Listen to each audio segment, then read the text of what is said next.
Hey sci-fi fans, this is Chris, and on this installment of Sci-Fi Review, we're going to talk about Netflix's new movie, Outside the Wire, starring Anthony Mackie and Damson Idris. Stay tuned.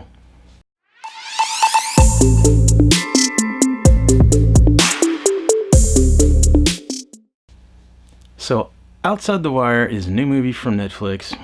It's kind of billed as I don't know what you want to call it, futuristic sci-fi war movie involving robots and obviously something robotic in nature due with the main character Leo, played by Anthony Mackie. But I don't know. Let me summarize this movie for you. It's honestly not that complicated. So hopefully this doesn't take very long. So there's this drone pilot named Harp who's flying a drone mission. I don't know where the heck, somewhere over in Ukraine. Well, okay, let me back up. So let me set this up for you.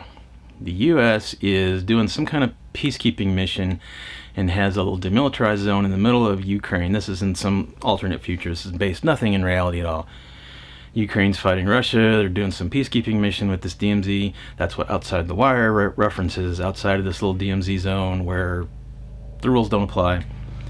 We're also in this alternate future where both sides, both Russia and the United States, have these military robots. They call them Gumps. I don't know why. Maybe it's Forrest Gump. I don't have a clue. They never really said that I remember why they're called Gumps. But they're these robots that are never really explored very much. I think they're just there to show that there's like an evolutionary stepping stone. We'll get there in a minute. But you've got one of your main characters named Harp. He's a drone pilot. He's flying a mission where two Marines get pinned down at the end of some bridge or something, and the rest of the squad is like, no, we have to go get these two Marines or whatever. And he's like, no, I can strike that location, I'll kill these two guys, but I'll save everybody else, and if they go in there, they're all gonna die, blah blah. Higher up says, no, you're not gonna make this call, you're gonna listen to us because we're giving the order not to fire. He goes ahead and fires anyway, saves the rest of the squad, kills those two guys. He gets sent to this Captain Leo at some division. It's one of these top secret type of deals. Captain Leo is this lone wolf. There's nobody else in his little building. I don't know if he's some kind of I think they say, oh, what are you, a quartermaster or something? Because there's nobody around this big warehouse full of stuff. And one thing leads to another, and it turns out that Leo is this advanced, I'm talking about, an evolutionary stepping stone. That's, I think, the only reason those other robots even existed was to show that he didn't just come out of nowhere. He's like the next step in this product release cycle, I guess. I don't know. But he's actually this robot. He's got this big... takes his shirt off and he's got all these wide open spaces and a little metal framework, and it's kind of like, well, okay, that's cool, I guess, because none of this stuff's ever really explained in any depth. We're just thrown out there and go, okay, well, that's cool, I guess. They have to go on this mission to take these vaccines to some civilians, women and children behind or outside the wire. But they have to cross through occupied territory, active war zone type stuff to get there. Turns out this vaccine story is just a cover to get to the resistance, who's going to help them to get some nuclear codes from this local warlord type, the Russian called Vasily, I think his name was. And the plot kind of gets a little weird here because he gets the codes, but Vasily's really nowhere to be found. They're supposed to intercept these codes. Vasily is supposed to pick them up, and then they're supposed to take out Vasily at the same time. He calls in this airstrike. Oh, Vasily's dead, except he's not.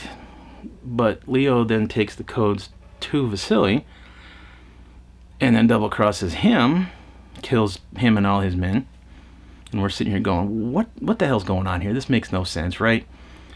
Turns out that Leo is pulling a HAL 9000, basically. He's getting conflicting orders, and he's getting conflicting instructions from his various sub-processors, or even I call them, moral directives versus command directives, and this, that, and the other thing is conflicting. What he wants to do is launch a missile at the United States, and I guess start a war, show us humans. I don't know. It's kind of a real vague. It's like, why is he doing this? Exactly, why is he doing this? I don't know. Maybe I might have been a little bit medicated at the time when I watched this, but if I'm wrong, put it down in the comments and I'll take this down. Maybe I'm full of crap. I don't remember. that much about it. That's how much I cared about this movie at the point that they said. I was just like, okay, whatever. We'll get to that at the end. But yeah, he goes to Resistance. The Resistance is holding on to Harp. He finally convinces her to let him go back to headquarters. Oh my God, Leo's on his gone. He's gone rogue. Okay, here, take this box of incendiary rounds with you because it will kill Leo. Okay, yeah, sure, why not? He's gonna go launch this missile, so we have to go to the missile silo, shut down Leo before he launches it, then airstrike the place before Harp gets out. Now, okay, there's some plot holes here. Okay, yeah, they're pretty big ones too. It's like, so why didn't, if he's gonna kill Vasily and take the codes, why didn't he just wait till he showed up and take the codes, kill Vasily in one step? He'd have them. Yeah, okay, and then the whole thing with the missile silo, it's like, well,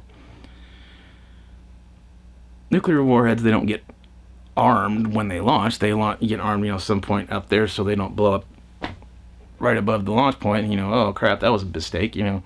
All I'd have to do is launch an airstrike, kill Leo, and collapse the missile tube, and it's going to explode, but it might be, a little dirty, radioactive, but why not just do that? I don't know. I guess you got to have a movie there somehow. So, the inevitable fight at the end ensues, and sure enough, pumps some full incendiary rounds, burns him up in a nice little effect shot, and that's kind of it. I don't know. I did not enjoy this movie. I mean, I guess if you want a completely brainless Michael Bay explosions robots thing, they did try to go after some, I don't know, the message, I guess, was that Harp was this human who acted more like a robot, and Leo's this robot that acts more like a human, and that's supposed to be something. I don't know. It didn't do it for me. It didn't do it for me. I found the whole thing pretty average. If maybe I was on a Saturday afternoon, had nothing else to watch, bowl of popcorn, I might watch it, and MST 3000, put the little, down here in the corner, the little shadows there, and watch it that way. I think that's where this is going to end up, to be honest. I'm giving this a 2.2 out of 5. It's kind of funny, there was one moment where Mackey's character was talking to, I think, Harp. He was doing something training. I don't know. I don't remember like I said, I don't remember a lot because I really didn't care to remember by the time I'd seen a lot of this. But he looks at him and goes, "I can do this all day." Yeah, okay. What? We all know Mackey's gonna be Captain America. Captain America said, "I can do this all day." But it's not a Marvel movie, guys. Why are we throwing this in there? Maybe it's just a coincidence. I don't think it was, but whatever. Like I said, 2.2. If you're after good sci-fi, that's not it. It's average. I don't know. Sue me, I guess. 2.2. This has been Sci-Fi Review.